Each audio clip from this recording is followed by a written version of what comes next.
1500 preloaded गानों वाला keypad phone धमाकेदार साउंड के साथ कारवा mobile.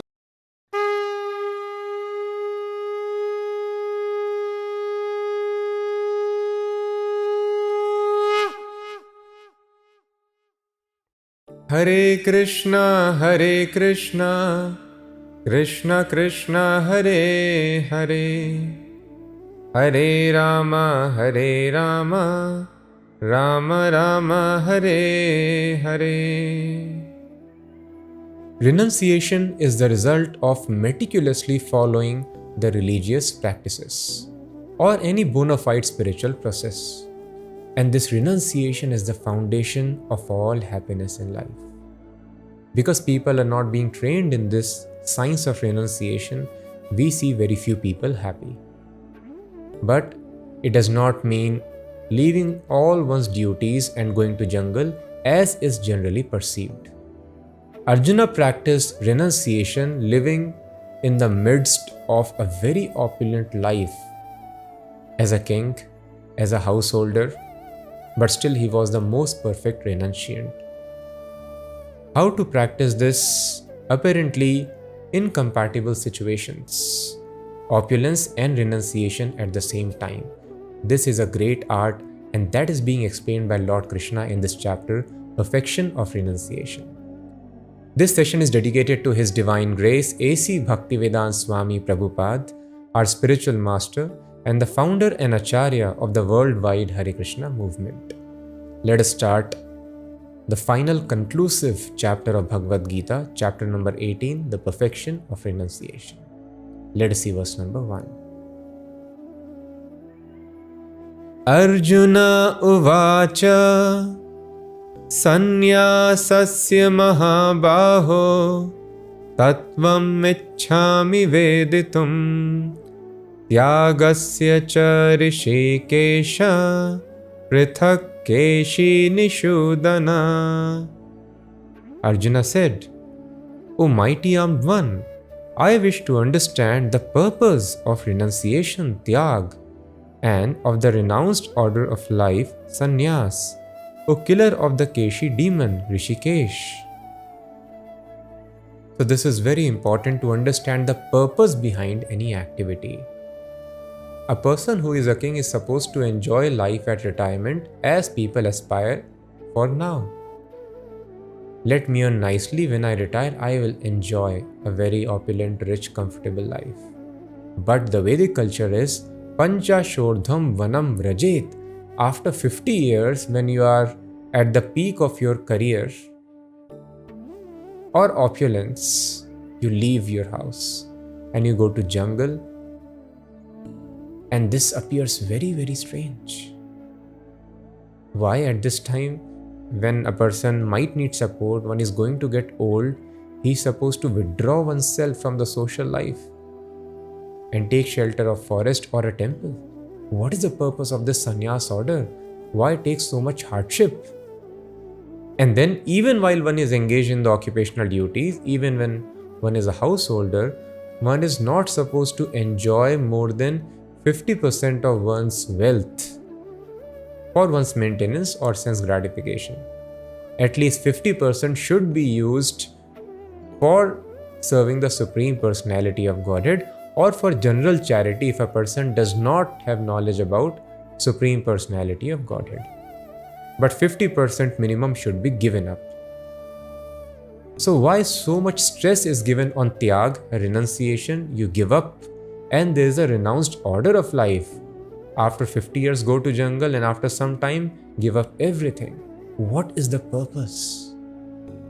So let us see how Lord Krishna replies. Shri Bhagavanu Vacha Kamyanam Karmanam Nyasam Sannyasam Kavayo Viduhu Sarva Karma Phalatyagam Prahustyagam Vichakshana. The Supreme Lord said, to give up the results of all activities is called renunciation, tyag, by the wise, and that state is called the renounced order of life, sannyas, by the great learned men. So the point which is to be noted is Krishna is not telling giving up activities is called renunciation. Krishna is telling to give up the results of all activities. That is called renunciation. Activity is not to be given up, which was Arjuna's misconception. Let's see how Krishna explains further. Tyajyam doshavad ityeke karma prahur manishinaha yagya dana tapah karma natyajyam iti chapare. Some learned men declare that all kinds of fruitive activities should be given up, but there are yet other sages who maintain that acts of sacrifice, charity and penance should never be abandoned. Nishchayam shinu me tatra tyage bharat sattama tyago hi purushavyaghra trividha samprakirtitaha. O best of the Bharatas, hear from me now about renunciation. O tiger among men, there are three kinds of renunciation declared in the scriptures. Yagya dana tapah karma natyajyam karyameva tat yagyo danam tapaschaiva pavanani manishina. Acts of sacrifice, charity and penance are not to be given up but should be performed. Indeed, sacrifice, charity and penance purify even the great souls. So here Lord Krishna is giving his verdict. Lord Krishna has explained in Bhagavad Geeta, Vedaischa sarvair aham eva vedyo vedant krit vedavide chaham. All the Vedas direct living entity towards me only. I am the objective of all knowledge. I am the creator of Vedanta. I am the perfect knower of the Vedic rules and regulations. So that is why Lord Krishna's verdict should be taken as final. Some people tell, no, you give up all activities, even stop charity, you stop tyag, you stop yajnas, sacrifices. Whereas other scholars, sages, they tell, no, these things should always be continued. So here Lord Krishna's verdict is, yajna, dana and tapa should never be given up. These three things purify even the great souls. So all our happiness in our life depends upon these three things. So all of us can note these three things very carefully and try to implement in our life on a daily basis. Yagya, dana and tapaha. Yagya means sacrifice, dana means charity and tapaha means austerity, voluntarily accepting discomforts in life. Human life should be based on foundation of these three principles, and then there is happiness. If we follow these principles, there is happiness in material life and in spiritual life as well.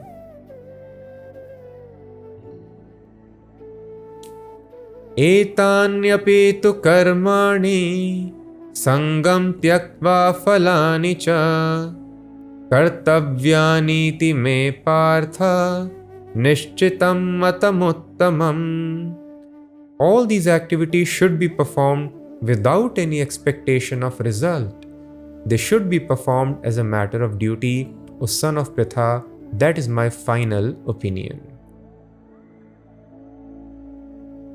So these activities are performed for two benefits, material and spiritual. So Krishna is telling these activities should not be performed for any result. Sangam tyaktva phalani cha. One should abandon all attachment to the results because the results should be given up. Then it is yoga. If you want to enjoy the results, then it is bhoga. Bhoga means enjoyment and yoga means communion with the Supreme Personality of Godhead. So bhoga, material enjoyments, gives immediate happiness and long-term misery because you are trapped in this body of repeated birth and death. And yoga, communion with Supreme Personality of Godhead, gives us liberation, permanent life of happiness and enjoyment. If I am engaged in these activities, if I am doing yajna so that I can get elevation to heavenly planets, I can get opulence, wealth, then that is not right. If I am doing tapasya, austerity, so that I can get mystical powers, then that is not right. If I am doing charity, understanding that as per the laws of nature, all this wealth will come back to me many times over, If I give to qualified people, brahmanas and devotees, so I am doing charity, this should not be the purpose.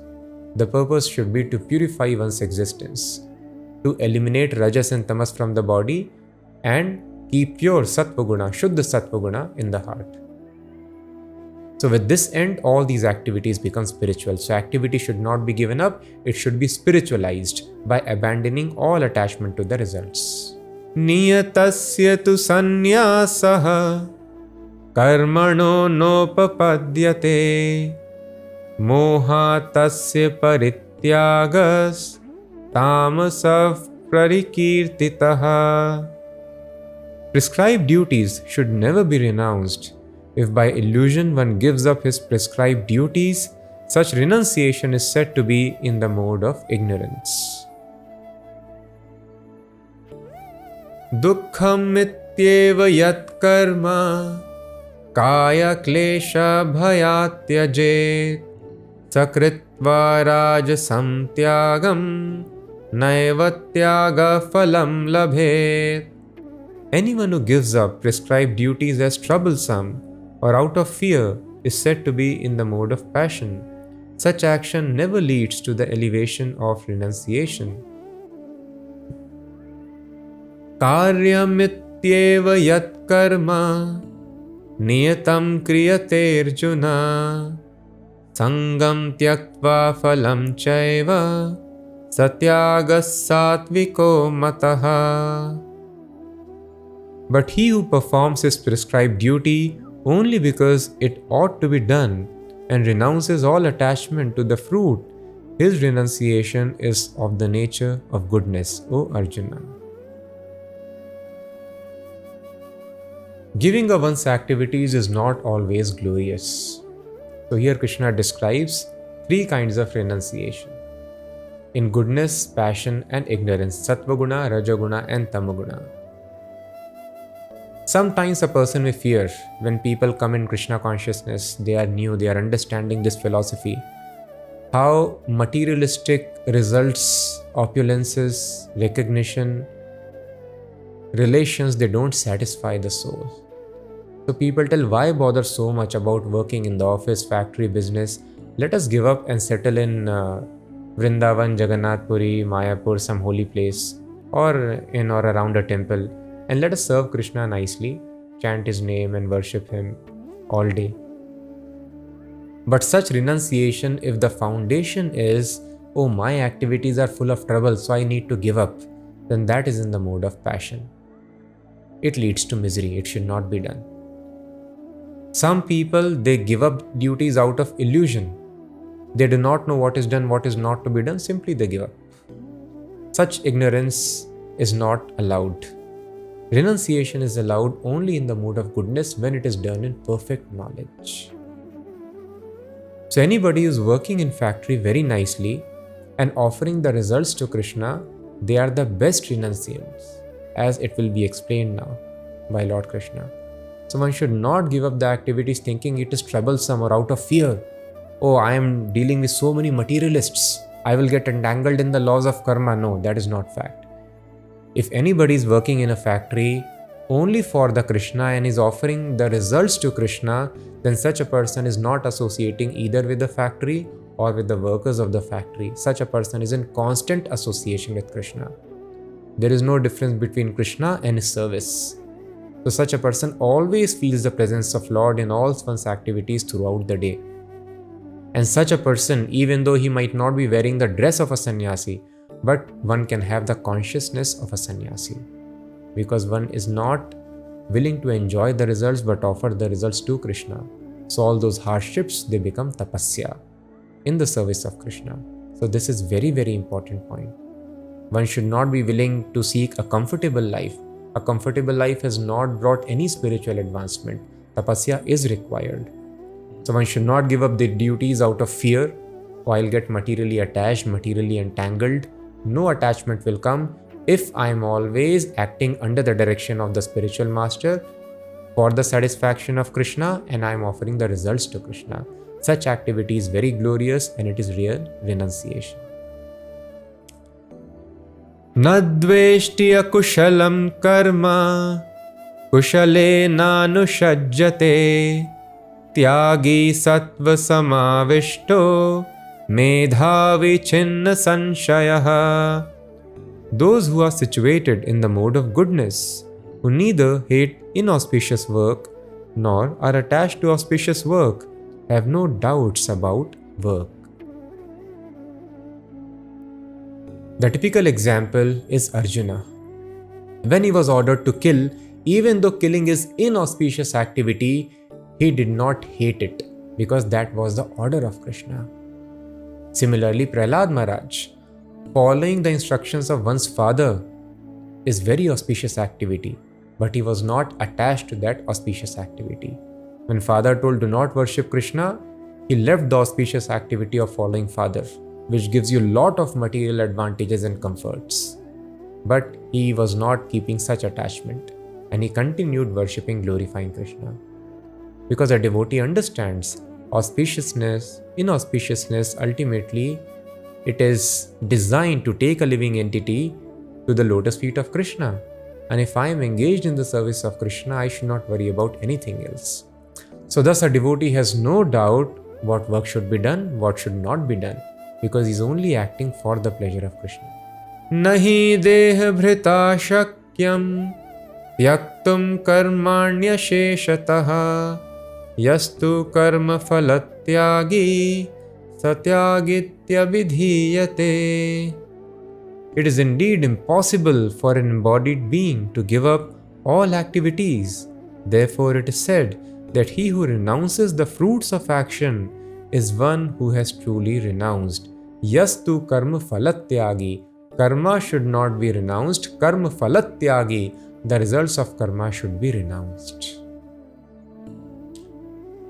Anishtam ishtam mishram cha trividham karmana phalam bhavat atyaginam pretya natu sannyasinam kvachit.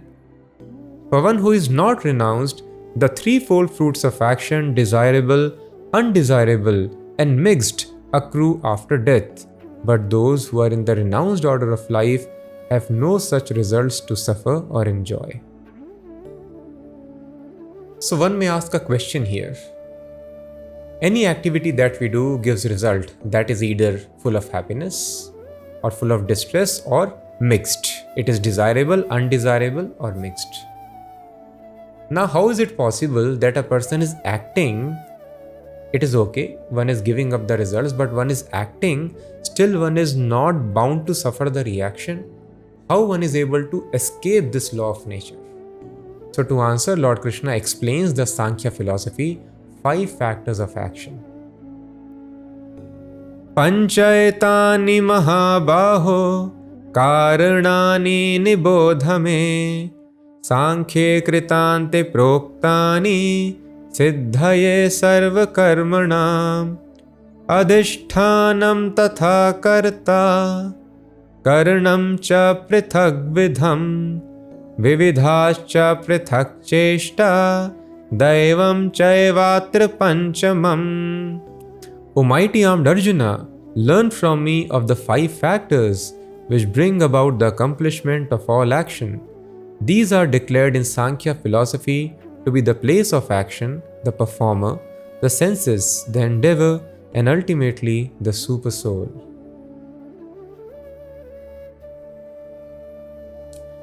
Sharirvang manobhiryat karma prarabhate naraha nyayam va viparitam va panchayate tasya hetavaha.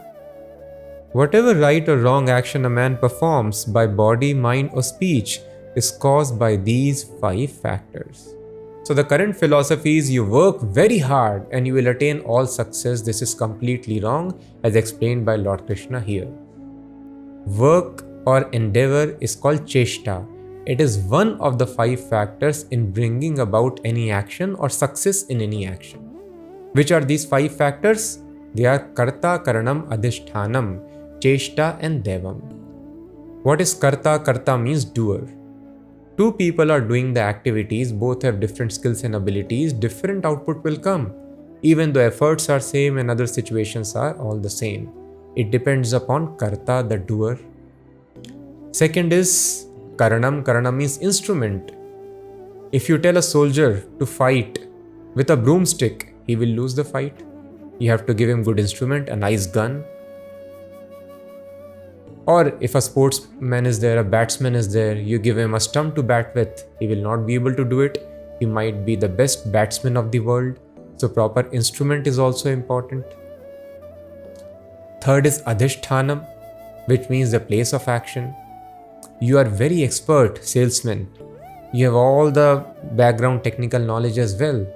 But if you are doing business, gold business in a poverty-stricken area, you will not get any profit.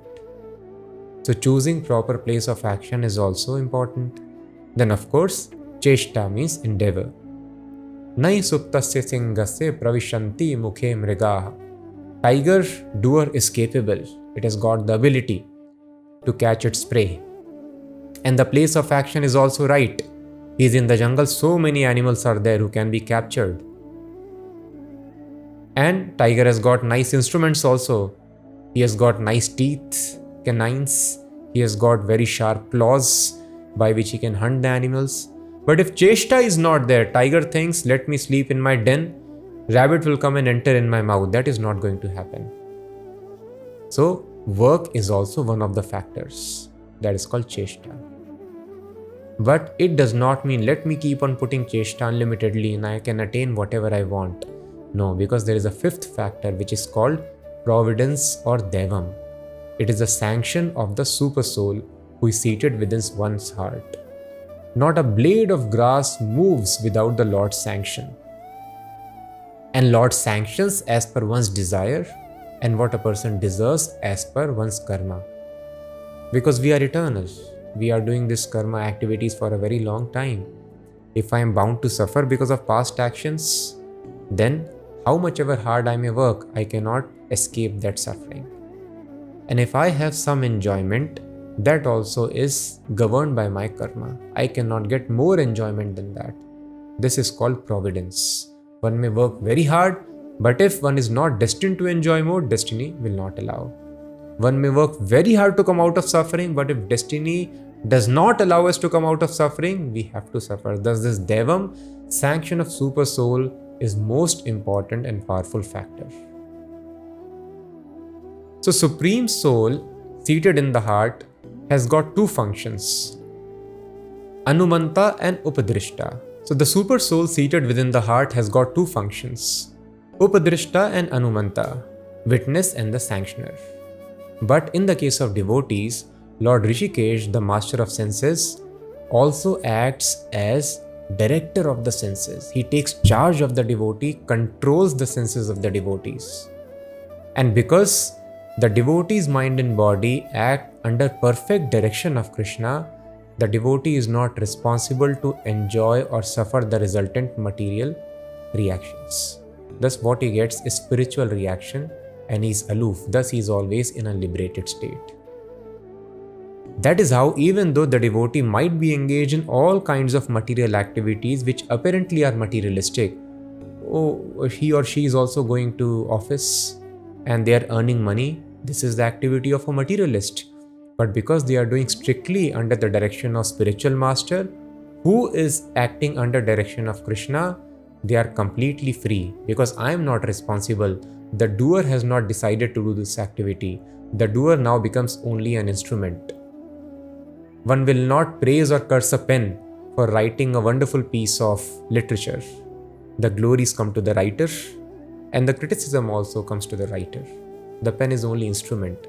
Thus a devotee is not given punishment by the laws of nature if there is any inauspicious activity encountered in serving Krishna, nor does he have to take birth to enjoy so-called material happiness also. Because devotee acted simply as instrument. Thus this is the secret.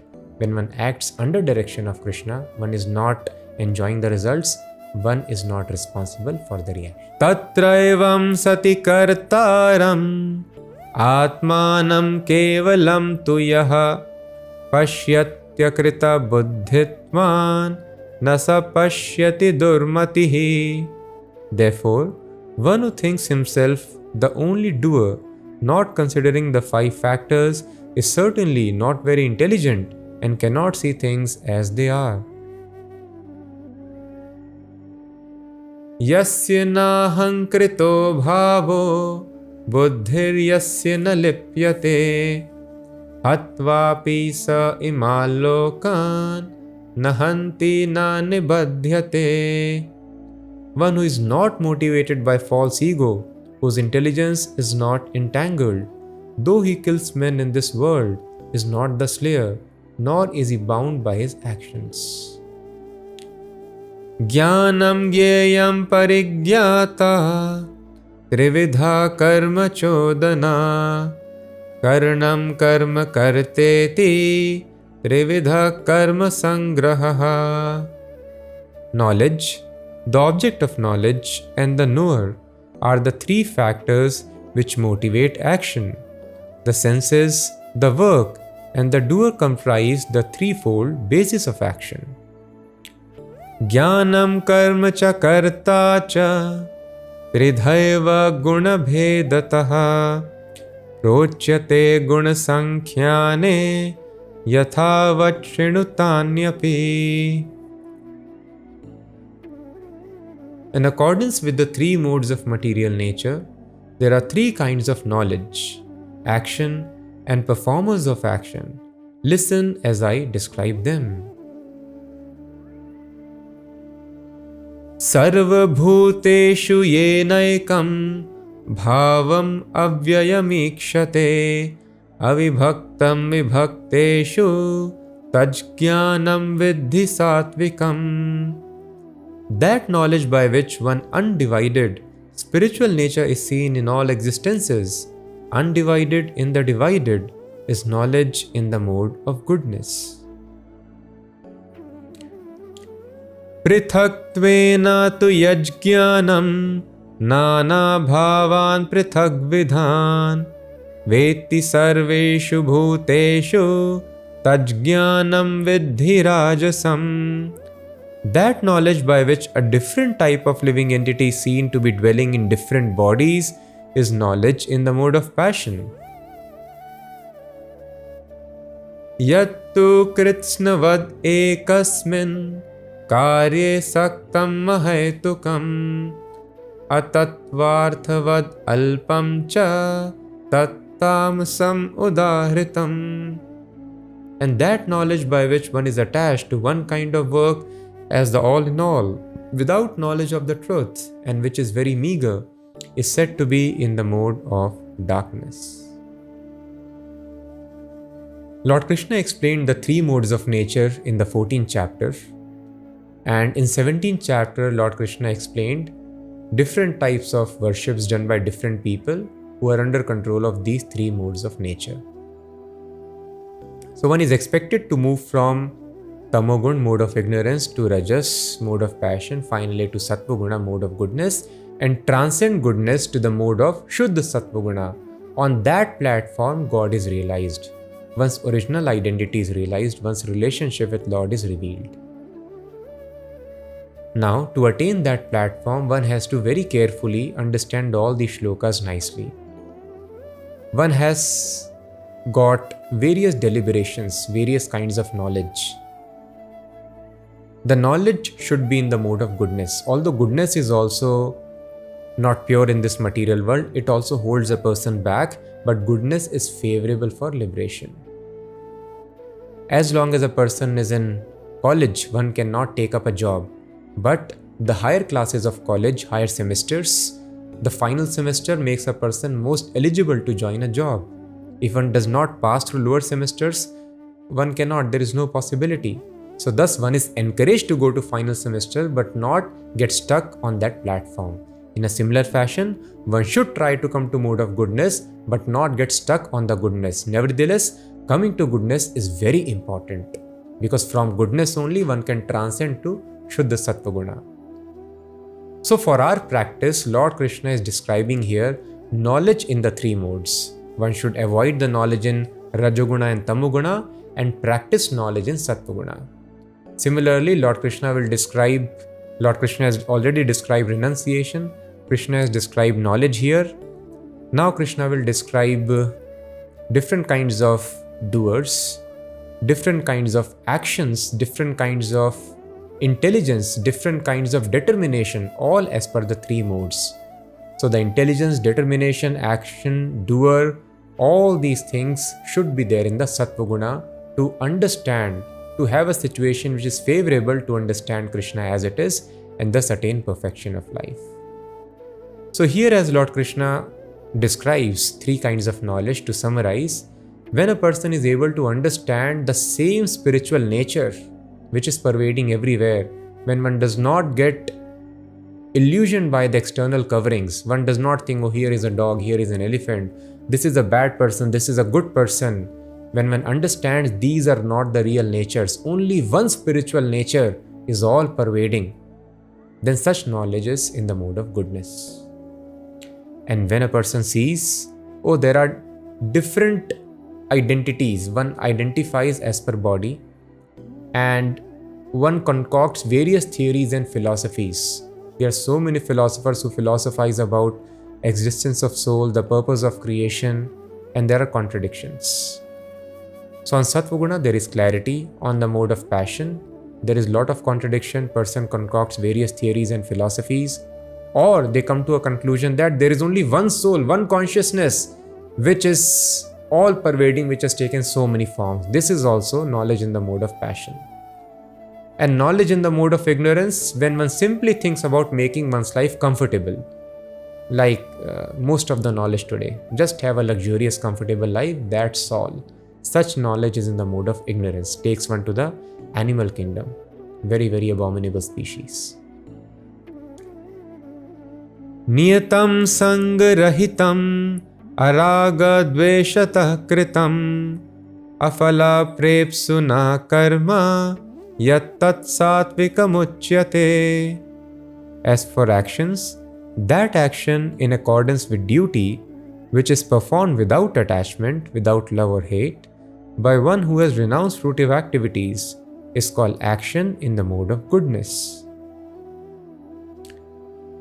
Yattu kamepsuna karma sahankarena va punaha kriyate bahulayasam tad rajasam udahritam. But action performed with great effort by one seeking to gratify his desires and which is enacted from a sense of false ego is called action in the mode of passion. That is what people do. When action is done to enjoy one's senses and there is lot of effort involved, under false ego, when people think I am this body and the bodily connections belong to me, all these people, they belong to me, he does not know we are just travelers who assembled for this life, we will separate, maybe never to meet again. But one thinks, oh, these are my people always, they will be with me. And the money which I am earning all belongs to me. And all this should be used not for God's service, should be used for my sense enjoyment. And let me work very hard for it. Such action is in the mode of passion. And as we have seen in the 14th chapter, what is the result of mode of passion? Anxiety and distress. So because most of the people are passionate, people are always in distress, people are always anxious.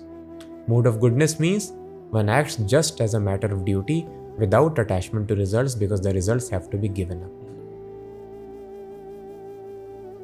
Now what is tamasic mode? That is discussed here. Anubandham kshayam hinsam anapekshya cha paurusham mohad arabhyate karma yat tat tamasamuchyate. And that action performed in ignorance and delusion, without consideration of future bondage or consequences, which inflicts injury and is impractical, is said to be action in the mode of ignorance, harming others, killing animals simply for satisfying the tongue, mode of ignorance. A person cannot consider future bondage. I will have to take so many births and get killed in similar fashion. This is action in the mode of ignorance. So one does not need any external arrangement. This is science. Happiness is the result of this energy which is called Sattva Guna, mode of goodness. So one has to simply see that one's action is in mode of goodness, one is in mode of goodness, Once intelligence is in mode of goodness, once determination is in mode of goodness, and renunciation also is in mode of goodness, then a person is happy. If any of these things, oh, I have given up everything, one assumes I'll be happy. No. If renunciation is in mode of passion, one will increase anxiety. So it is a great science. So we have to note carefully and perform all these things in goodness, Sattva-guna. Mukta sango naham vadi dhrityutsaha samanvitaha siddhya siddhyor nirvikaraha karta satvika uchyate. The worker who is free from all material attachments and false ego, who is enthusiastic and resolute and who is indifferent to success or failure, is a worker in the mode of goodness. Ragi karma phala prepsur lubdho hinsatmako shuchihi harsha shokanvitah karta rajasaf parikirtitaha. But that worker who is attached to the fruits of his labor and who passionately wants to enjoy them, who is greedy, envious and impure, and moved by happiness and distress, is a worker in the mode of passion. Ayukta prakritastabdhaha shatho naishkritiko lasaha vishadi dirga sutri cha karta tamasa uchyate. And that worker who is always engaged in work against the injunction of the scripture, who is materialistic, obstinate, cheating and expert in insulting others, who is lazy, always morose, and procrastinating, is a worker in the mode of ignorance. So we can understand whether we are acting in ignorance, passion, or goodness. Buddhir bhedam dhriteschaiva gunatastrividham shrinu prochyamanam asheshena prithakvena dhananjaya. Now, O winner of wealth, please listen as I tell you in detail of three kinds of understanding and determination according to the three modes of nature. Pravrittim cha nivrittim cha karya karye bhaya bhaye bandham moksham cha yaveti buddhissa partha satviki.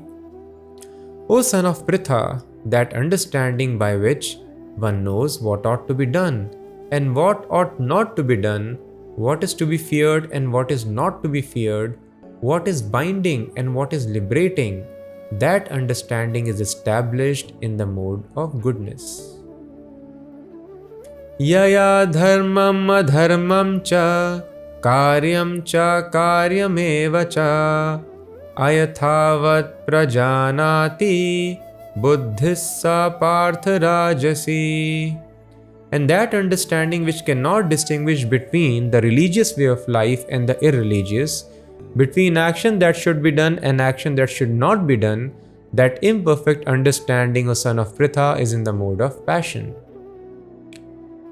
Adharmam dharmam itiya manyate tamsavrita sarvarthan viparitanscha buddhissa partha tamasi. That understanding which considers irreligion to be religion and religion to be irreligion under the spell of illusion and darkness, and strives always in the wrong direction, O Parth, is in the mode of ignorance. Dhrityayaya dharayate manav pranendriya kriyah yoge navyabhicharinya dhritissa partha satviki.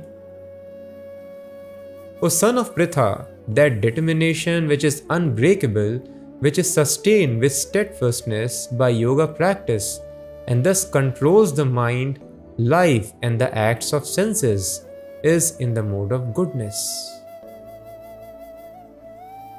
Yaya tu dharma kamarthan Dhritya dharayate Arjuna prasangena phalankankshi dhritissa partha rajasi. And that determination by which one holds fast to fruitive result in religion, economic development and sense gratification is of the nature of passion, O Arjuna.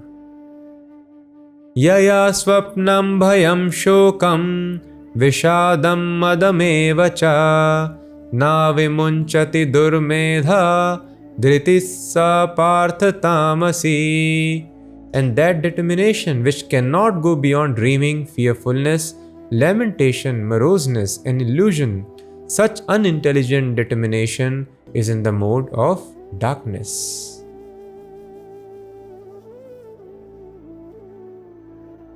So, just determination is not sufficient. One should be determined in the mode of goodness. Now, very important, happiness is also in three modes. Sometimes we think, oh, let me just become happy. No. Happiness also should be enjoyed in the mode of goodness to actually have real sustainable happiness. Sukham tvidanim trividham shinu me bharatarshava abhyasadramate yatra dukhantam cha nigacchati yattadagre vishamiva pariname mritopamam tatsukham satvikam proktam atma buddhif prasadajam. O best of the Bharatas, now please hear from me about the three kinds of happiness which the conditioned soul enjoys and by which he sometimes comes to the end of all distress. That which in the beginning may be just like poison, but at the end is just like nectar, and which awakens one to self-realization, is said to be happiness in the mode of goodness. When we have to follow the spiritual rules and regulations, it could be troublesome. First of all, getting up early in the morning, much before sunrise, and taking cold water bath, and reading the scriptures, and chanting, trying to focus on each and every word, every mantra for a long time could be little troublesome. Eating certain kind of foodstuffs which are only offered to Krishna could be little troublesome. Offering one's money, one can think, oh, let me enjoy immediately, could be troublesome. So all these rules and regulations could be troublesome, and in the beginning may be just like poison.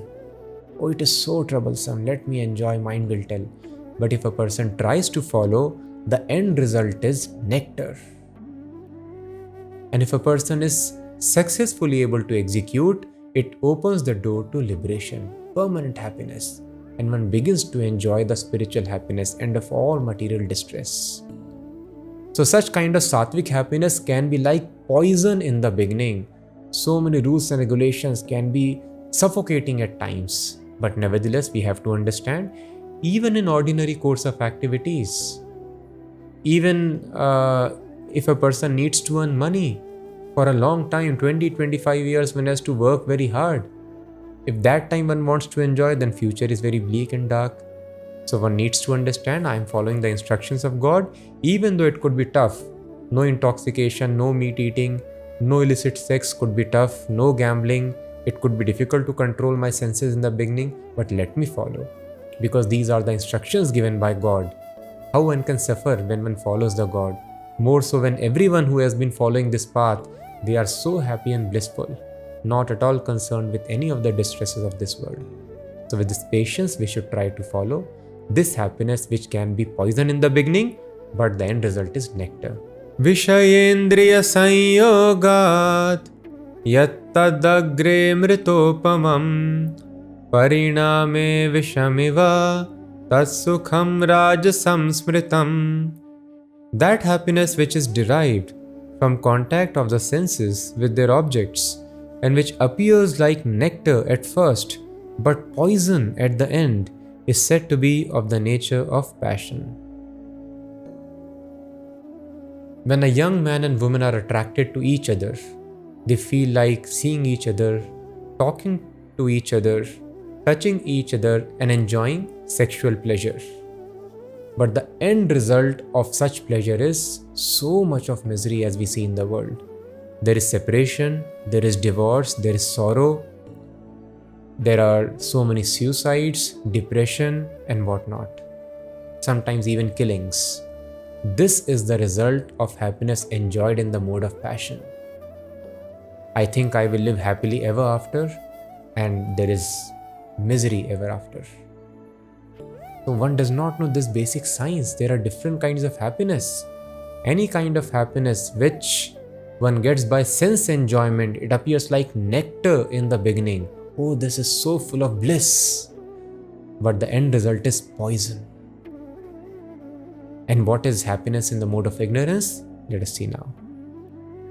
Yadagre chanubandhe cha sukham mohanamaatmanaha nidralasya pramadotham tattamasam udahritam. And that happiness which is blind to self-realization, which is delusion from beginning to end, and which arises from sleep, laziness and illusion, is said to be of the nature of ignorance. Let me sleep, laziness. Why a person is lazy? He feels some enjoyment, some happiness in being lazy.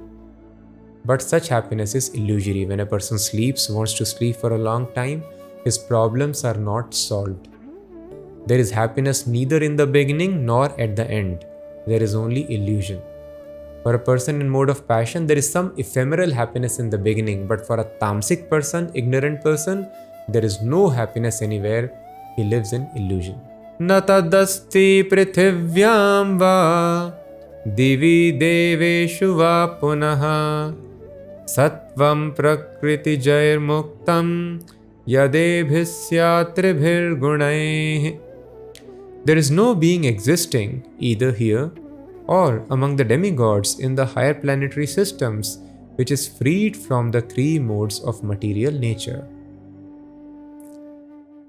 Brahmana kshatriya visham shudranam cha parantapa karmani pravibhaktani swabhava prabhavair gunai. Brahmanas, Kshatriyas, Vaishyas and Shudras are distinguished by their qualities of work or chastiser of the enemy in accordance with the modes of nature. There is no being on this planet or higher planets anywhere in the universe who is freed from the control of three modes of nature. So to help a living entity to proceed towards mode of goodness and eventually surpass goodness to become liberated, the society has been divided into varnashramas. Just like we have schooling system, as per the capacity of the students, there are various classes, various standards, so that gradually they can become wise. Similarly, in order to bring the real wisdom of Supreme Personality of Godhead, wisdom can only come when a person is in Sattva-guna. This very nice classification of society is done, as Lord Krishna mentions here, as Brahmana, Kshatriya, Vaishya and Shudra. Those people who are in goodness, they are meant to be doing the duties of Brahmana. So one's duties are decided as per the modes of nature. If one person is in Rajoguna, then the duties of Kshatriya. If one is having a mix of Rajoguna and Tamoguna, then the duties of a mercantile man, Vaishya. And if a person is in ignorance, then duties of Shudra. In this way, if they do their duties nicely, gradually they can proceed towards higher modes of nature. From Tamoguna to mix of Tamoguna and Rajoguna, then to Rajoguna, mix of Rajoguna, Sattvaguna, finally Sattvaguna, and they can eventually transcend. So what are these special qualifications which distinguish them is being explained here. Shamodamastapashaucham Shantir arjamavevacha Jnanam vijnanamastikyam Brahma karma swabhavajam. So this is not a caste system, very clearly we can see it is as per the qualifications. So what are the qualifications of a Brahmana? Peacefulness, self-control, austerity, purity, tolerance, honesty, wisdom, knowledge, and religiousness. These are the qualities by which the Brahmanas work. First of all, Shamaha. The Brahmana should be peaceful, mind should be in control.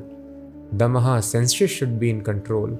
Unless one can control one's mind and senses, one cannot be called a Brahmana simply by wearing a dress or having a shikha or sitting in a temple exhibiting worship. And then Tapaha, austerity, voluntarily having discomforts in our life. Brahmana cannot live in luxury. Shaucham, purity, tolerance, arjavam, honesty, jnanam, vijnanam, scientific understanding of God, scholarship, all these are the qualifications of Brahmana. Shauryam tejo dhritir daksham yuddhe chapya palayanam danam ishvara bhavascha shatram karma swabhavajam. Heroism, power, determination, resourcefulness, courage in battle, generosity and leadership are the qualities of work for the Kshatriyas.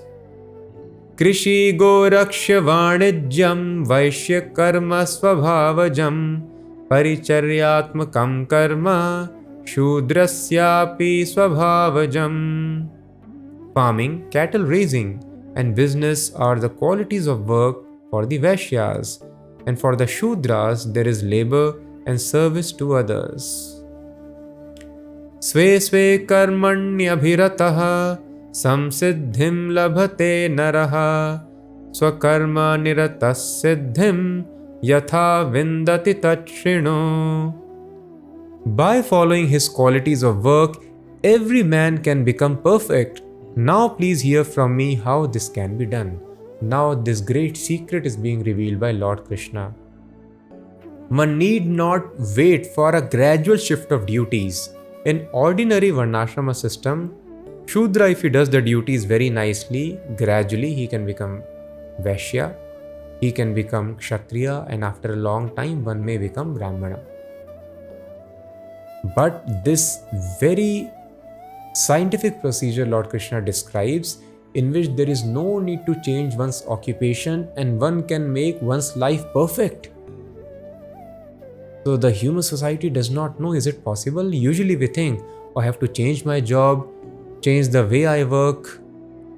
So this job cannot make me rich. I have to become a businessman to become rich. And unless I become rich, I cannot actually be called a perfect man. So in this way, people are trying to do some activity which might not be favorable for them. The academicians are trying to have their own startups. They are no more interested in research. They want to make money. They think now the society thinks money is all in all. So everybody is there into one kind of activity. But Krishna is telling no. And sometimes it leads to frustration. Because my orientation is to do research. But in research there is no money. And there is a lot of confusion. So Krishna is telling no. Everyone can make one's life perfect. Whether a person is Shudra doing menial jobs, or a person is Brahmana, a priest, a philosopher, or one is a Kshatriya, administrator, politician. It does not matter where you are. Our minds and bodies are designed to work in a certain way. Let it work in that way. But if one follows the instructions of Lord Krishna as described here, one need not wait for gradual progression. In one's own situation, in the respective modes of nature, one can make one's life perfect. Perfect means attain freedom from birth, death, old age and disease, get full knowledge, happiness and eternal life. How this is possible, Krishna explains. Yatav pravrittir bhutanam yena sarvam idam tatam swakarmana tam abhyarcha siddhim vindati manavaha. By worship of the Lord, who is the source of all beings and who is all pervading, man can in the performance of his own duty attain perfection. So the secret is swakarmana tam abhyarcha, worshipping the Supreme Lord by the results of one's activities.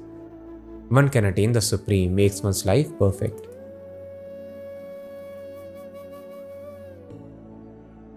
Shreyan swadharmo vigunaha paradharma swanushthitat स्वभावनियतं कर्म kurvannapnoti kilbisham. It is better to engage in one's own occupation even though one may perform it imperfectly than to accept another's occupation and perform it perfectly. Prescribed duties according to one's nature are never affected by sinful reactions. Arjuna was trying to act as a Brahmana even though he was a Kshatriya. So here Krishna is telling one should never try to perform another's duty even though you may claim I will do it perfectly. No. These duties for respective people are designed in a scientific way for purification of the heart. So purification of heart is very important. Just like for different maladies, different diseases, there are different medicines. Similarly, to purify a person who is tamasic, different rules and regulations are mentioned. That is why different worships are recommended. Different Puranas are there. For tamasic people, there are tamasic Puranas. For Rajasic people, Rajasic Puranas. Sattvic people, Sattvic Puranas. For pure devotees, Shrimad Bhagavatam. In this way, different literatures are there meant for different category of people. All the books are important. But if a child who is going to kindergarten moves around with a book of algebra, oh, this is also ABC and 1, 2, 3. One can never learn even basic ABC or 1, 2, 3. Even though algebra is very nice, but it is not meant for a child of kindergarten. So for tamasic people, tamasic literatures are there. Worship of some ghastly forms are there, like Kali or Kal Bhairav and other things are mentioned. By doing these things, their tamasic tendencies will be satisfied, hearts will be purified, they will be able to elevate themselves to Rajoguna and Sattva-guna. So thus one should never try to perform another's duty, even though you can claim you can do it perfectly. No, stick to your duties very tightly. And what is the need of changing? When you can attain the same perfection if you worship the Supreme Personality by the results of the activities. Sahajam karma kaunteya sadosham api natyajet sarvarambha hi doshena dhuminagnir ivavritah. Every endeavor is covered by some sort of fault, just as fire is covered by smoke. Therefore, one should not give up the work which is born of his nature, O son of Kunti, even if such work is full of fault. Arjuna was giving the argument, I don't want to fight because it involves killing. Killing is faulty. Yes, killing is definitely faulty. But a Kshatriya will not be entangled by killing if he kills as per the duty. So one should not be worried about fault because Krishna is telling there is fault in every action. So thus there is fault everywhere in this world. Sometimes people want to find a proper situation. Let me try to find a business or job where there is no problem. Let me have a life partner where there is no problem. Let me live in a place where there is no problem. In this material world, there is problem, there is fault everywhere. But if one chooses a place where one can have association of devotees, that place is perfect. It does not matter whatever the imperfections are. If a person chooses a life partner so that both can advance in the service of Krishna, all the imperfections lead one to perfection of life. So thus all the imperfections, they help a person attain perfection if service of Krishna is the aim. So one should not be worried by such faults, but just try to serve Krishna by the results of the activities. Asakta buddhis sarvatra jitatma vigatasprihaha naishkarmya siddhim paramam sannyasena. One can obtain the results of renunciation simply by self-control and by becoming unattached to the material things and disregarding material enjoyments. That is the highest perfectional stage of renunciation. Now Krishna has given his final conclusion. Arjuna, you want to leave your duty of fighting? Do not do that. The real renunciation is simply by self-control and by becoming unattached to material things and disregarding material enjoyments. So don't think, oh, I will kill my people and I will enjoy very nicely. No, do not think like that. Remain unattached to material enjoyment and Simply try to be self-controlled. Let me kill this person because he's shouting on me. No.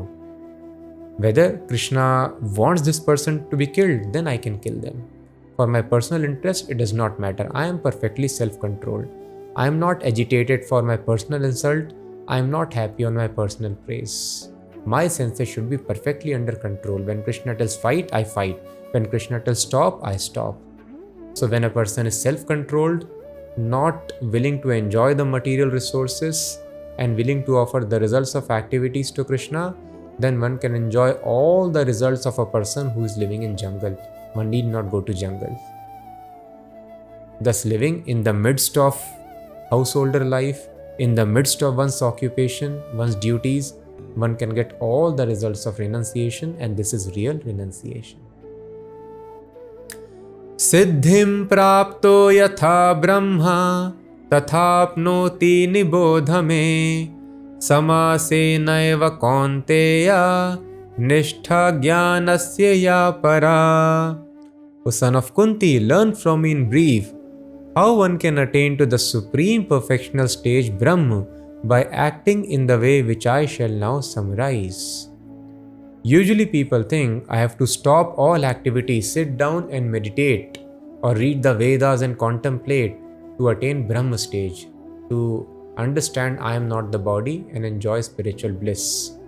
Same bliss can be attained living in a house of concrete by seeing the people who are materialists. Same happiness a person can always enjoy. Brahma Bhuta Prasannatma Nashochati. There will be no lamentation in life. That is called spiritual realization. There will be no hankering, I want this, I want that, because a person would be full of satisfaction. So this is a great secret. Nobody has got it. No president, no prime minister, no celebrity. Nobody has attained this state. And Krishna is telling you can attain this stage by doing your duty. You can be a street cleaner, you can be a sweeper, you can be a baker, you can be an administrator, you can be a fighter, you can be a teacher, you can be a student. You can attain that state beyond all lamentation and hankering. How one can attain that? That is called Brahma stage. How one can become Brahma realized? Krishna explains. Please hear carefully. Buddhya vishuddhaya yukto dhrityatmanam niyamya cha shabdadin vishayanstyakva ragadveshau vyudasya cha vivikta sevi lagbhashi yatva kaya manasaha dhyana yoga paro nityam vairagyam samupashritaha ahankaram balam darpam kamam krodham parigraham vimuchya nirmamashanto brahma bhuyaya kalpate. Being purified by his intelligence and controlling the mind with determination, giving up the objects of sense gratification, being freed from attachment and hatred, one who lives in a secluded place, who eats little and who controls the body and the tongue, is always in trance and is detached, who is without false ego, false strength, false pride, lust, anger, and who does not accept material things. Such a person is certainly elevated to the position of self-realization. Brahma bhutah prasannatma na shochati na kankshati samas sarveshu bhuteshu mad bhaktim labhate param.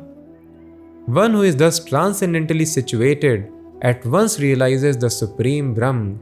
He never laments nor desires to have anything. He is equally disposed to every living entity. In that state, he attains pure devotional service to me.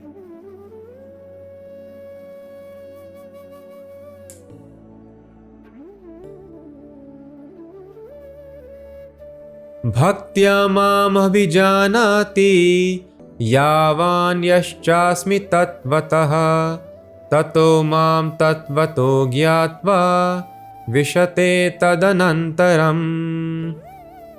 One can understand the Supreme Personality as he is only by devotional service. And when one is in full consciousness of the Supreme Lord by such devotion, he can enter into the kingdom of God. So Lord Krishna had described in the 4th chapter, Janma Karma Chame Divyam Evam Yoveti Tatpataha. In the 9th verse, Krishna explained in 4th chapter, my birth and my activities are transcendental, Divyam. One who understands it, he becomes freed from this repeated birth and death. But Krishna did not explain who will be able to understand. A yogi may think I can understand, an Ashtang yogi, a Raj yogi can think I can understand, a Jnani can think I can understand by reading the Vedas, or a Karmi can think I can understand. Here Krishna has told, Bhaktya mam abhijanati yavan yascha asmi tatvata. As it is, scientific knowledge of Krishna only a devotee can understand. And who can attain devotional service? Brahma bhuta prasannatma na shochati na kankshati. When a person attains Brahma realization. What is Brahma realization? We saw these details. When a person's mind and senses are fully under control, one eats very little, he remains with the devotees, he does not intimately mix with the materialists. In this way, when the mind and senses are controlled, one is completely detached from all material desires. That is called Brahma Bhuta stage. When we reach that stage, there is no lamentation hankering in life. Then, Mad Bhakti Labhate Param, one attains devotion to Krishna. When a person attains devotion to Krishna, spontaneous attraction, when automatically one desires to serve Krishna, just like one likes to serve one's family members or pets. There is some attachment, spontaneous attachment. When a person spontaneously wants to think of Krishna always and serve Krishna, that is called Parabhakti. And only when such Parabhakti is awakened in the heart, one can understand Krishna. And when one understands Krishna, Vishate Tad Anantaram. Vishate means enters. Anantaram means the world of which there is no cessation, eternal world, there is no destruction. There is permanence over there, so there is no anxiety, no death, no old age, no disease. There is no need to worry, oh, I am having good health now, but health may go away. I am having wealth now, wealth may go away. No. We are having all opulence in life, everything we simply have forgotten. And we have stuck in these bodies in this material world. So when one understands Krishna, Vishate Tad Anantaram, one regains, restarts one's spiritual life.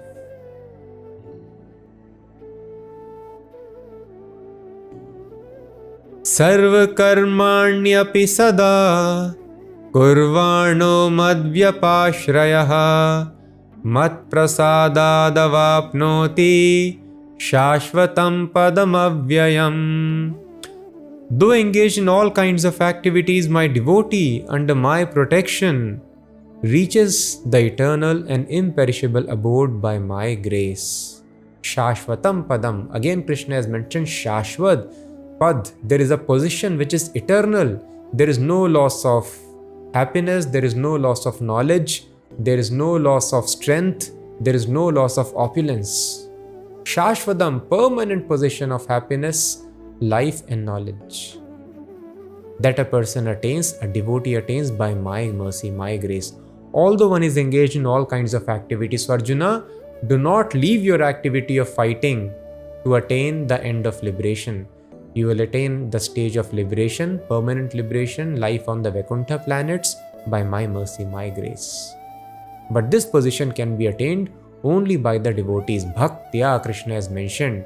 So there should be no doubt that anybody apart from Bhakta, an Ashtang yogi, a Dhyan yogi, a Karma yogi or a Gyan yogi can attain that position. It is not possible. That position is reserved only for Bhakta, as Krishna has mentioned here. Bhaktya mam abhijanati. Chetasa sarva karmani mai sanyasya matparaha buddhi yogam upashritya macchitta satatam bhava. In all activities, just depend on me and work always under my protection. In such devotional service, be fully conscious of me. So here Krishna is telling, Chetasa, by intelligence, sarva karmani mai sanyasa. Give up your activities unto me, work under my protection. My protection means strictly execute what I tell you to do, then you will be protected by me, because I am responsible for all your actions. Laws of nature will not touch you.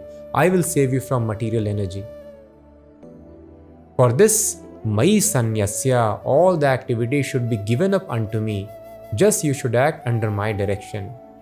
Mat Paraha, and I should be the ultimate goal of all the actions. Buddhi Yogam Upashritya, Lord Krishna mentioned in 2nd chapter Buddhi Yoga. Buddhi Yoga means acting in consciousness of Krishna. That Krishna has engaged me in this duty, and the results of this work should be given to Krishna. He is Supreme Proprietor. This is called Buddhi Yoga. So take shelter of Buddhi Yoga and work in this consciousness. And then Macchitta Satatam Bhava. While you are doing this work, one should always think of Krishna, that this duty has been given to me by Krishna. So one should work for Krishna, strictly under the direction of Krishna. One may ask, how can I have direction of Krishna? Arjuna was fortunate. No, that is why spiritual master is given. And the spiritual master also sets up an institution. So strictly following the instructions of spiritual master, all the institutions set up by the spiritual master, it means strictly following the instructions of Krishna. Just like if one is strictly following the instructions of king, the soldier follows his immediate commander. That means following the instruction of the king. So following Krishna means it does not matter if one is not able to talk to Krishna directly. If one is able to satisfy one's immediate spiritual authority, then that is obeying the instructions of Krishna.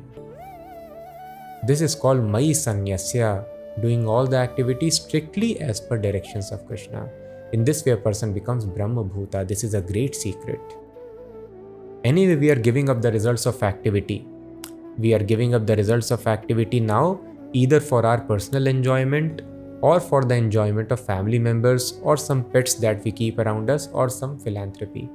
So yes, it is necessary to keep the body and soul together, but all the money should not be spent on such frivolous enjoyment. Body and soul should be kept together, but at least half of one's wealth, if it is spent for Krishna, then such a mode of action elevates one to the stage of Brahma Bhuta Prasannatma, to the stage of liberation. This is a great secret. And on the stage of liberation, person is always joyful, full of bliss. Macchitta sarva durgani mat prasada tarishyasi atha chetvam ahankaran nashroshyasi vinangshyasi. Now Krishna is giving a great guarantee which nobody can give. What is that guarantee? We all have various impediments, troubles in life. Nobody can tell you, follow me and all troubles you can pass. A chartered accountant can tell, financial troubles I will help you to sail through. I will try, sometimes they also fail. Lawyer may help us to sail through some legal struggles, although there is no perfect guarantee. A doctor can help us sail through physical struggles, psychiatrist mental struggles. But nobody can tell you, follow me and I will sail you through all the struggles that Krishna is telling. And what secret Krishna is telling here? Macchittaha. If you become conscious of me, you will pass over all the obstacles of conditional life by my grace. If, however, you do not work in such consciousness but act through false ego, not hearing me, you will be lost. So great promise, great guarantee and great warning is also given. Krishna is telling Macchittaha, if you become conscious of me. Sarva Durgani, Krishna is not telling Alpa Durgani, some Durgani. No, Sarva Durgani. All the obstacles you can pass if you simply become conscious of me. Becoming conscious of Krishna means becoming conscious of Krishna's name, Krishna's form, Krishna's signs, Krishna's position. And in this way, when a person is always knowing one's eternal relationship with Krishna, always thinking of Krishna, trying to satisfy Krishna, then all the obstacles of conditional life are passed by Krishna's grace. And if one does not listen to God, one does not follow user manual, these wonderful instructions, then Krishna is telling Vinangshyasi, you will be lost, you will be destroyed. Just like in this world, there are so many laws. If a person does not take help of a lawyer, one will be lost in setting up his business. If a person does not take help, advice of a doctor, One cannot cure himself. So many diseases, problems, maladies are there. So just like we consult a doctor, we consult a lawyer, in order to become overall happy in our life, one should consult Krishna or his bona fide representative, a pure devotee spiritual master. And then when we become conscious of this, Krishna consciousness is the result of all the Vedic knowledge. If we become conscious of Krishna, we can cross over all the Durgani, all the obstacles of life. And if we are not conscious of Krishna, then we are lost. Yadahankaramashritya nayotsya iti manyase mityaisha vyavasayaste prakritistvam niyokshyati. If you do not act according to my direction and do not fight, then you will be falsely directed. By your nature, you will have to be engaged in warfare. So Krishna told, your nature is a fighter. If you do not fight now, later, material nature will engage you in fight. But that will not be under my direction, that will lead to bondage. Swabhavajena kaunteya nibaddhasvena karmana kartum nechasi anmohat karishyasya vashopitat. Under illusion, you are now declining to act according to my direction, but compelled by your own nature, you will act all the same, O son of Kunti. Ishvara sarva bhutanam riddeshe arjuna tishthati Brahmayan sarva bhutani yantrarudhani mayaya. The Supreme Lord is situated in everyone's heart, O Arjuna, and is directing the wanderings of all living entities who are seated as on a machine made of the material energy. So Krishna tells this body is yantra, this body is a machine made of mayaya, illusory energy which makes you feel that you are this machine. And we cannot control this machine. So many actions are going on. The food that we eat, how it transforms into energy, we do not know. Any damage in the body is there, it is already healed. How does it happen? We do not know. Reproduction, how does it happen? We do not know. Body temperature, how is it being maintained? We do not know. One cell is like a city. One cell creates another cell. City is creating another city before destruction. How it happens, we do not know. Mystically, this body is acting. All this is happening because of the presence of Paramatma, Ishvara, the Supreme Controller who is seated in the heart. As per our desires, He is a loving Father. He is guiding us. Okay, you want to become the richest person of the planet? He guides us. Now you do yajna, you do tapasya, you do sacrifice. And in this way, you will be able to become rich in next life or whenever it is possible. And then in next life, Krishna tells, now you desired to become rich. Now in this life also you continue this activity. In this way, He is always guiding us like a father. He gives instructions through His representative or in Bhagavad Gita what kind of happiness he should aspire for. But still if we insist for wrong happiness, Krishna guides. He is so loving and kind. So Brahmayan Sarva Bhutani, living entities wanting among various species. And Krishna from the heart is guiding. Tameva Sharanam Gaccha Sarva Bhavena Bharata Tat Prasadat Param Shantim Sthanam Prapsyasi Shashvatam. O scion of Bharat, surrender unto Him utterly. By His grace you will attain transcendental peace and the supreme and eternal abode. Iti te jnanamakhyatam guhyad guhyataram maya vimrishyay tad asheshena yatechasi tatha kuru. Thus I have explained to you the most confidential of all knowledge. Deliberate on this fully and then do what you wish to do. So Krishna has told, the Supreme Lord is seated in the heart and He is giving all the good counsel, but we keep on rejecting. Krishna begs the living entity from conscience. One's conscience do not indulge in sinful activities. But when one neglects the voice of Krishna in the form of good counsel, conscience, one falls into nefarious activities, sinful activities, and creates suffering. So one should listen to Krishna in the heart. The same instructions Krishna comes, incarnates here millennium after millennium. So Krishna is telling one should surrender unto the Lord of the heart. In this way you will be happy. And if one doesn't listen to Krishna, then Vinakshasi, one is destroyed. But still here Krishna is telling, I have explained to you the most confidential of all knowledge. Deliberate on it fully and then whatever you wish you do. Krishna always gives the freedom. I have told you what is right, what is wrong, what is happiness in mode of goodness. Initially it will be poisonous. Later it will lead to great happiness. Sense enjoyment. Initially it will be nectar. Later it will make your life poison. Otherwise you can choose to remain in illusion, intoxicated or sleepy or lazy. Krishna describes very carefully all these things, what will lead you to happiness. But still, yate chasi, ultimately it is your desire. So some people tell, why Vedas are so dogmatic? No, it is not dogmatic. Freedom is given. There is nothing imposed. And further, it is not blind faith that a person has to resort to. Krishna is using the word, please note, Vimrishya etat asheshena.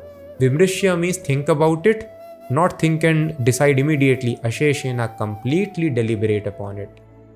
Think completely about it, whatever we have discussed, and then whatever you wish you do.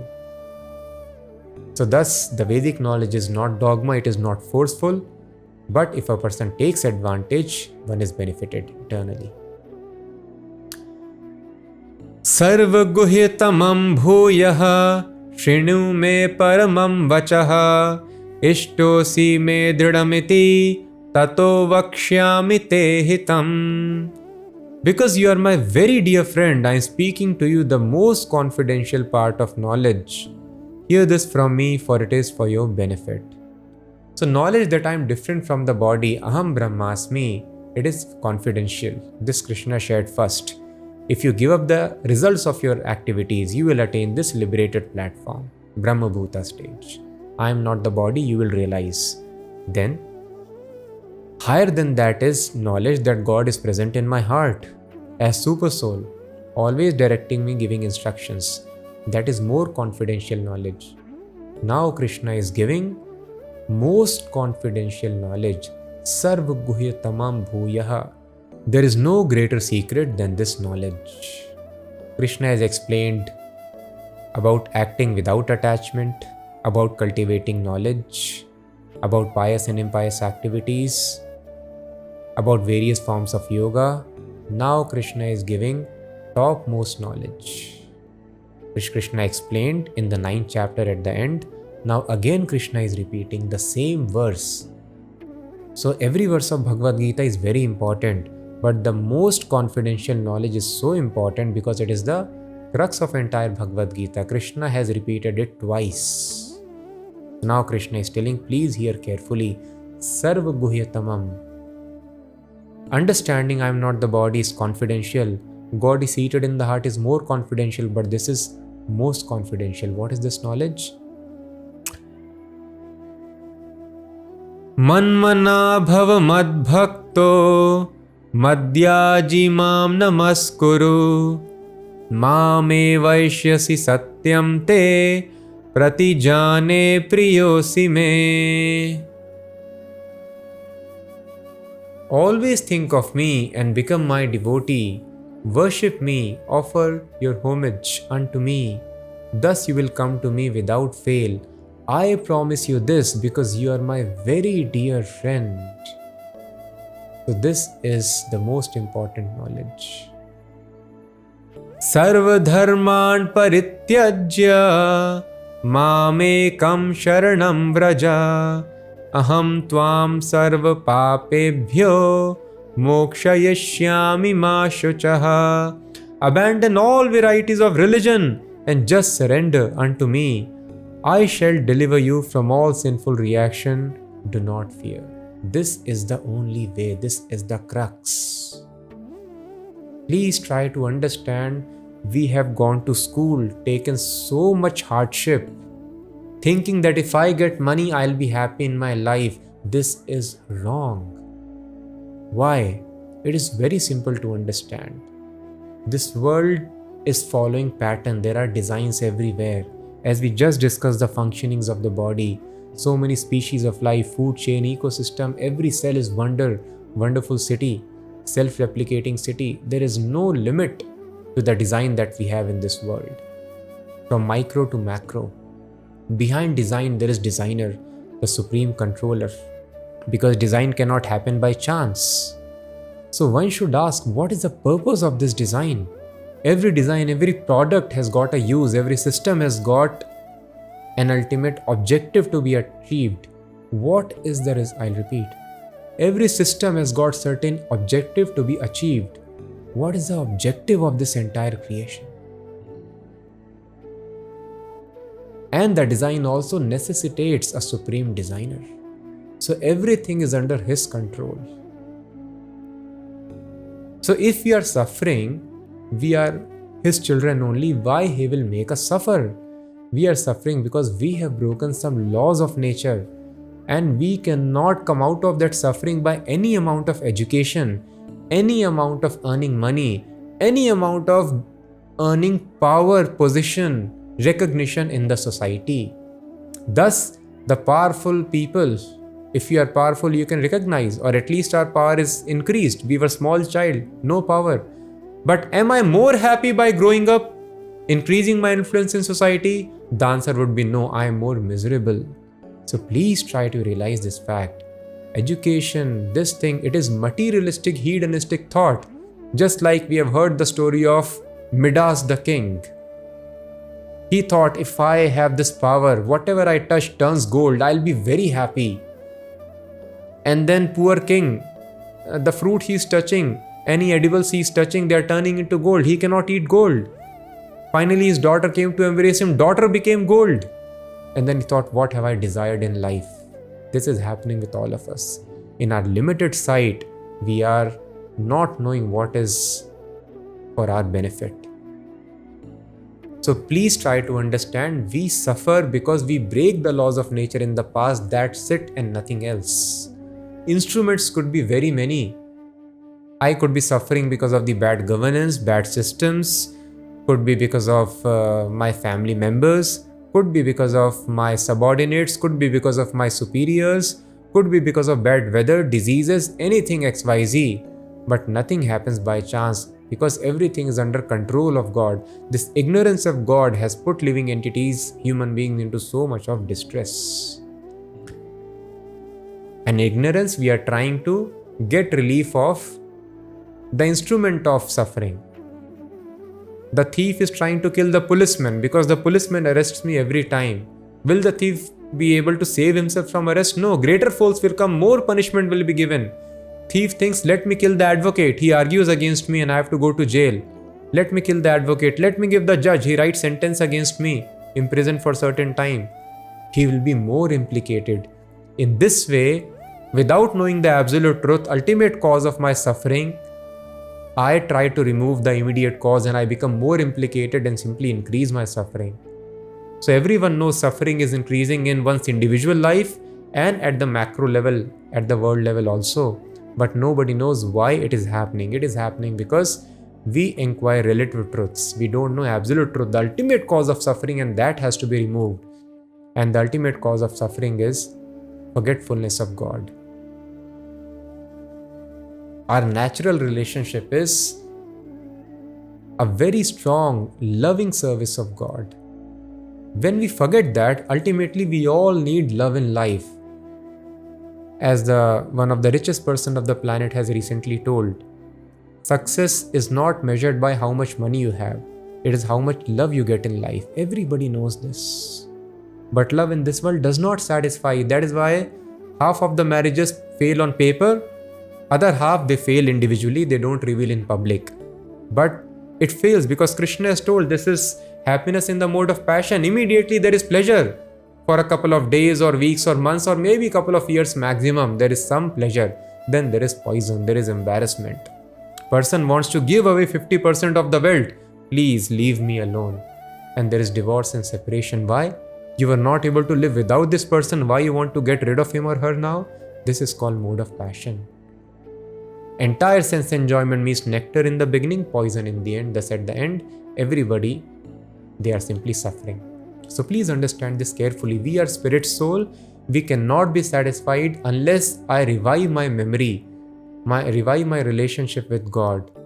So when, just like in this world, young man and woman, when they are in love with each other, they don't eat, don't sleep, they run away from house, they don't care about parents, society. They are completely satisfied, but that love does not last in this material world, but it is eternal on spiritual platform.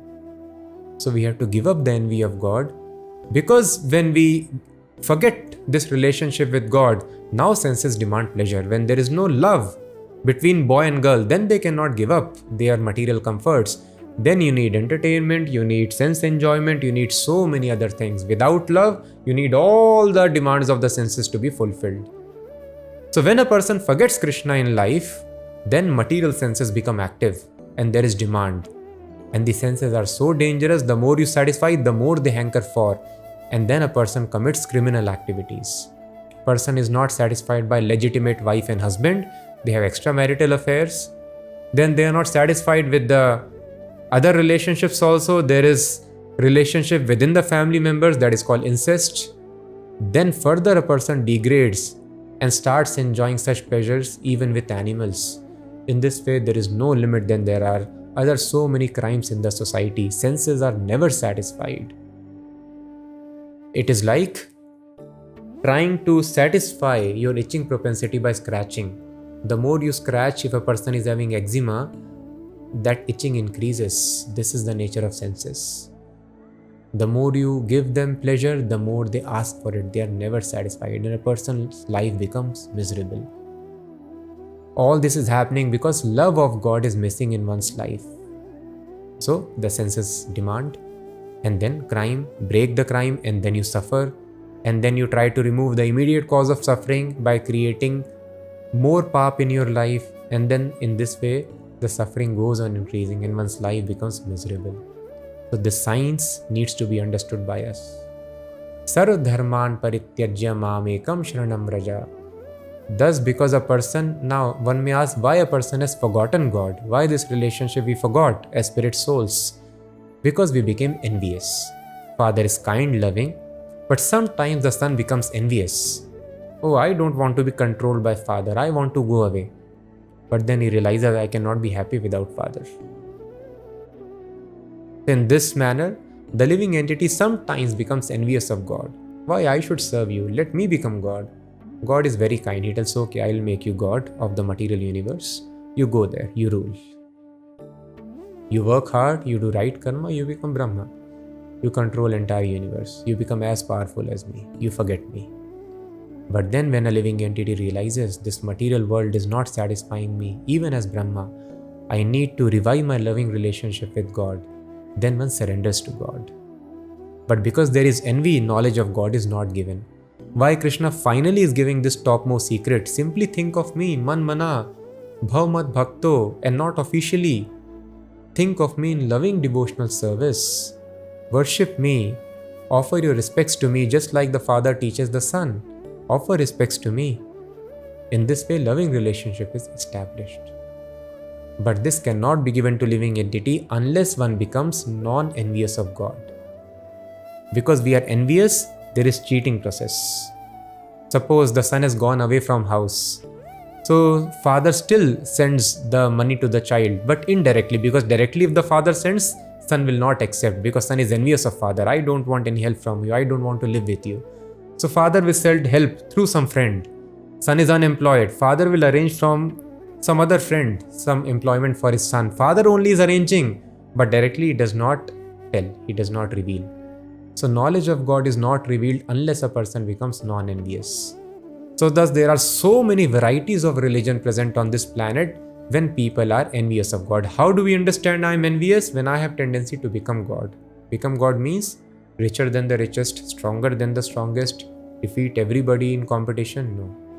So that is why first training of spiritual life is becoming servant of servant. Not try to become God, try to become servant, servant of everyone.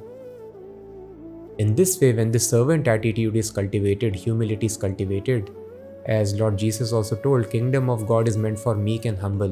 When a person becomes meek and humble, I wanted to become God, that is the cause of my suffering here. Let me now try to become servant, practice this humility. Then knowledge of God is gradually revealed, and this final secret one is able to understand.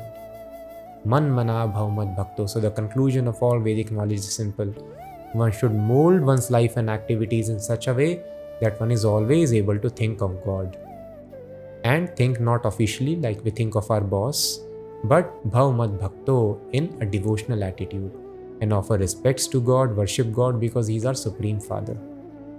God does not need worship, but when we worship God, our heart becomes completely satisfied, completely full of bliss, because that is our relationship we have forgotten. So, sarv dharman parityajya mam ekam sharanam raja. One has to surrender unto Krishna. This is the conclusion of Bhagavad Gita. And unfortunately, people do not teach that. So, the secret has to be taken down in parampara. One has to completely surrender to Krishna. Some people ask, can I not be just a good man? Why following Bhagavad Gita is required? It is just like telling a smuggler or a don tells that I am a very nice person. I take care of my family. I do charity to society. I give away all my wealth, what I am earning. What is the need of following government? No, sir. If you do not follow government, then you could be very nicely taking care of all other responsibilities. You will be called criminal. Thus, if we do not follow God, we can be doing any other thing very nicely. We will be called criminal, and a criminal always suffers. So we have to become obedient. So sarva dharman parityajya. Unless we surrender unto Krishna, there is no question of being a good man. If we do not follow supreme authority, we remain a criminal, and laws of nature continue to haunt us. And there is proof, anybody who has surrendered to Krishna, let the whole world persecute them, become against them, blaspheme them, they are always in bliss. Prahlad Maharaj, Mirabai, so many saints, Haridas Thakur, given poison. Poison is not acting, persecuted, badly whipped in public places, no impact, completely in bliss, spiritual happiness. So human life is meant for this. So we have to try to read these instructions carefully, and surrender means completely follow all these instructions with great meticulous details. And then Krishna is telling, Sarva papebhyo mokshayishyami. You are suffering from sinful actions. Mokshayishyami. I will free you from all the sinful actions. And when the sinful life is finished, the reactions are taken away. Where is misery in life? And Krishna is telling, do not worry, in surrenderance there is always doubt. Now what is Krishna's instruction? You chant my name always, by this you will be able to think of me.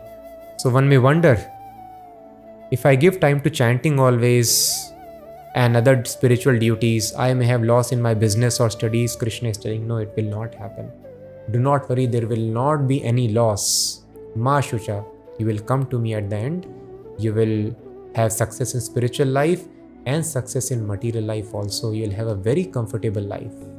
Krishna is taking care of animals also, everybody. Will he not take care of devotee? And Krishna has mentioned, Yogakshemam vahami aham ananyaschintayantu mam. One who without deviation is thinking of me, always engaged in my service. I take care of him. I carry what one lacks and preserve what one has. So materially one is always protected by Krishna, and spiritually also one is successful. This is the way of becoming perfectly happy in life. One has to get rid of sinful actions. Please understand, we are eternal. We have done many wrongdoings in the past. Now nobody can stop that. One who has killed, nobody can stop him unless one surrenders to President. President can give relief. In a similar fashion, nobody can save us from distress unless we surrender to Krishna. Simply if we surrender to Krishna, then there is happiness in life. This is the conclusion, the most secret knowledge of all numerous lakhs and lakhs of verses which are mentioned in the Vedas. Krishna is now revealed to Arjuna. Idam te na tapaskaya na bhaktaya kadachana na cha shrushrushave vachyam na cha mam yobhyasuyati. This confidential knowledge may not be explained to those who are not austere or devoted or engaged in devotional service, nor to one who is envious of me. See, Krishna is explaining here. So if a person is attached to sense enjoyment, one cannot understand this knowledge because one becomes mad. Sense enjoyment is intoxicating. Intoxicated person cannot understand truth. So one who is not austere, do not explain this knowledge to them, Krishna is telling. And one may be very austere, following all the rules and regulations of the Vedas, but if one is not, na bhaktaya kadachana, one is not a devotee, again simply austerities will not help one to have this knowledge. Again one can be official bhakta, but Krishna is telling, na cha shrushru shave vachyam, one is not inclined to render service. One again cannot understand Krishna. Official bhakta, I love Krishna, but I engage in serving other people here. No. So one should be austere, senses should be regulated, one should be a devotee, and one should practically engage in rendering service to Krishna. So to such people, knowledge of Bhagavad Gita can be given who are non-envious of him. So thus devotee has two duties. First, one has to engage people in devotional service, one has to make them devotees, teach them austerity, and then explain Bhagavad Gita. Otherwise, there is no audience in the world, because hardly anybody is austere here now in today's world. Hardly anyone you will find devotees. Of course, in India there is some culture, but otherwise it is very, very difficult. So first of all, we have to make people austere. You have to make them devotees, engage in service of Krishna, and then give them knowledge of Krishna. Then they will be able to understand. Now again, one more very great secret is being revealed here. Krishna has given the topmost knowledge. Now how to attain that platform, that Krishna explains here, the final order, and that is Yaidam paramam guhyam madbhakteshvabhidhasyati bhaktim mai param kritva mame vaishyatya sanshayaha. For one who explains the supreme secret to the devotees, devotional service is guaranteed, and at the end he will come back to me. Nacha tasman manushyeshu kaschin me priyakrittamaha bhavita nacha me tasmad anyaf priyataro bhuvi. There is no servant in this world more dear to me than he, nor will there ever be one more dear. So Krishna has explained now that entire process depends upon his mercy. Mad anugrahat, by my mercy you will be protected. By my mercy all the knowledge will be given to you. Tesham aham samuddharta mrityu sansara sagarat, I am the swift deliverer. So Bhakti Yoga is the topmost process, and the success of Bhakti Yoga depends upon the mercy of Krishna. So one cannot think of Krishna unless Krishna is merciful. One cannot get service of Krishna unless Krishna is merciful. One cannot surrender to Krishna unless Krishna is merciful. Unless Krishna reveals that he is Supreme Lord, unless he gives faith from the heart that Krishna is Supreme Lord, why a person will surrender? So upon whom that mercy will fall, that Krishna is giving here. Nacha tasmad manushyeshu kaschin me priyakrittama. Mercy will fall to a person who is dear to him, and there is no person more dear to Krishna than the one who preaches this knowledge to the devotees. So first we have to make the people devotees, and then we have to preach this knowledge. Such a preacher is most dear to Krishna. Such a preacher makes very quick advancement in spiritual life, and all spiritual knowledge is revealed, and such an advanced devotee never falls down, who is always thinking how to spread this knowledge to others. So thus I request all of you to try to realize the importance of these instructions, implement in our life, become devotees, and then spread this knowledge to others. Only when we actually start spreading this knowledge, we relish the nectar of spiritual life. There is very fast growth.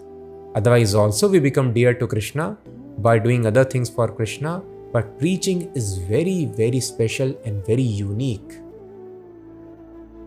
For a preacher, Krishna is always present to help, to give protection, to give special enthusiasm and direct instruction.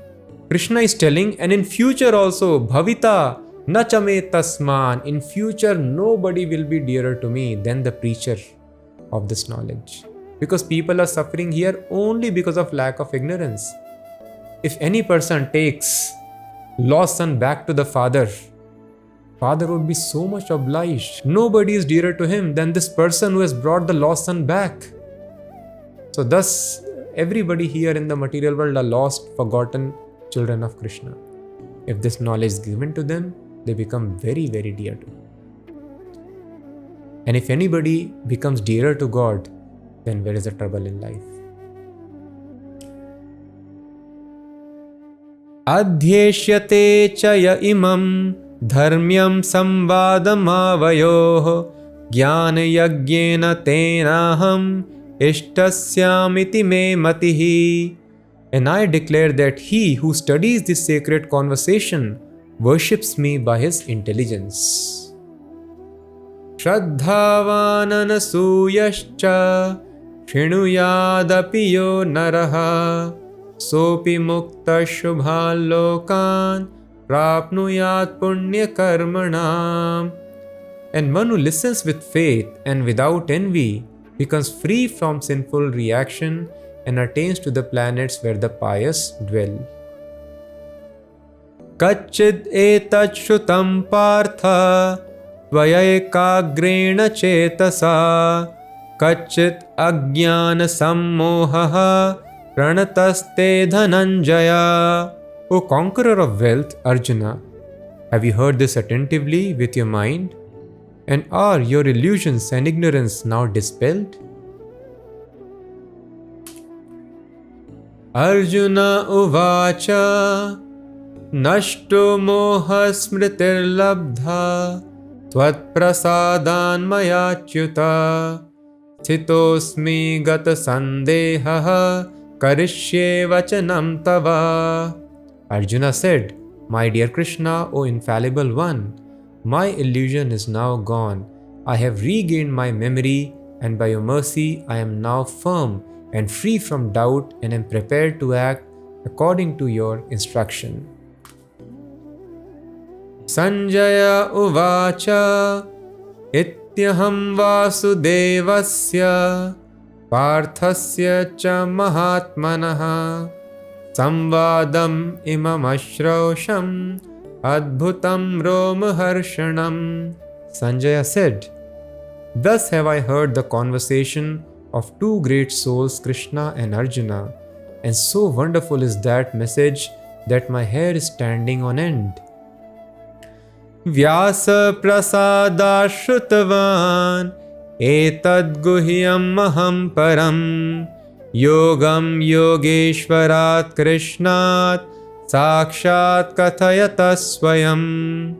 By the mercy of Vyas, I have heard these most confidential talks directly from the master of all mysticism, Krishna, who was speaking personally to Arjuna. Rajan samsmritya samvadam imam adbhutam keshavarjunayof punyam rishyami cha muhurmuhu. O king, as I repeatedly recall this wondrous and holy dialogue between Krishna and Arjuna, I take pleasure, being thrilled at every moment. Tacha samsmritya rupam atyadbhutam hare vismayo me mahan rajan harshayami cha punah punaha. O king, when I remember the wonderful form of Lord Krishna, I am struck with even greater wonder, and I rejoice again and again. Yatra yogeshwara Krishno yatra partho dhanurdharaha tatra shrir vijayo bhutir dhruva nitir matir mama. Wherever there is Krishna, the master of all mystics, and wherever there is Arjuna, the supreme archer, there will also certainly be opulence, victory, extraordinary power, and morality. That is my opinion. We want victory, we want opulence, we want supreme bliss. Sanjay, the perfect disciple of Vedvyas, Vedvyas is incarnation of Krishna, he is giving his verdict. And what is the verdict? Yatra Yogeshwaro Krishna, Yatra Partha Dhanurdhara. So we all want victory, opulence, success, happiness in our life. We approach so many gurus, we approach so many books of knowledge, but we fail to approach Bhagavad Gita and fail to add this one very important person, the Supreme Person Krishna in our life. So Sanjay, the disciple of Ved Vyas, original spiritual master, perfect student, is telling us, please have Krishna in your life. And along with that, one more thing is required. Krishna was present with everybody on the battlefield of Kurukshetra, but one has to become qualified disciple like Arjuna. Arjuna was a soul who completely surrendered to Krishna. Karishye vachanam tava. Whatever you say, Krishna, I will execute it. So I have to become a soul completely surrendered to Krishna and add Krishna in our life. Either Krishna directly, if we are qualified, we can have him, or there are so many merciful incarnations of Krishna. Krishna's deity form is there in the temple. We can have a small form in our house. You can have a picture of Krishna. Form of Krishna is same as Krishna. We can chant the names of Krishna. Chanting name of Krishna is not different from Krishna. Taking shelter of spiritual master is same as taking shelter of Krishna. Or reading Bhagavad Gita is same as associating with Krishna. When we read Bhagavad Gita, it is Krishna's personal instructions that he is giving to us. The more we are qualified, the more Bhagavad Gita reveals it to us. In this way, we have to add simply Krishna to our life and become perfectly surrendered soul, and then we become qualified to take the instructions. And when there is combination of Krishna and Arjuna, perfect spiritual master, Supreme Personality of Godhead, and his devotee, his student, who is completely surrendered, there is no misery, there is eternal happiness. And once we leave this body, there is transference to eternal abode of Krishna, which is the aim of human form of life. So I request all of you, please try to understand this knowledge and try to spread this to others. Become very dear to Krishna, and when we become dear to God, who has audacity in the world to disturb us? Which power in the world can surpass the control of Krishna? If Krishna is pleased with us, there is always all happiness, joy and bliss. So thank you very much for being with us in this wonderful journey. More important is to apply these instructions. So please keep on hearing it over and over again. Simply by hearing, as we understood here, one gets rid of the sinful actions. It does not matter. We do not have strength to follow the instructions. Simply by hearing, we will get strength. It does not matter. We are not able to have proper understanding. Simply by hearing over and over again, proper understanding also will develop. This hearing is very, very powerful process. Hear the message of Bhagavad Gita, hear the holy name, and in this way, even though we may be very, very unqualified, entangled in all the bad habits, not able to follow even the basic rules and regulations, all strength will come automatically. Just keep on hearing, chanting always, Hare Krishna,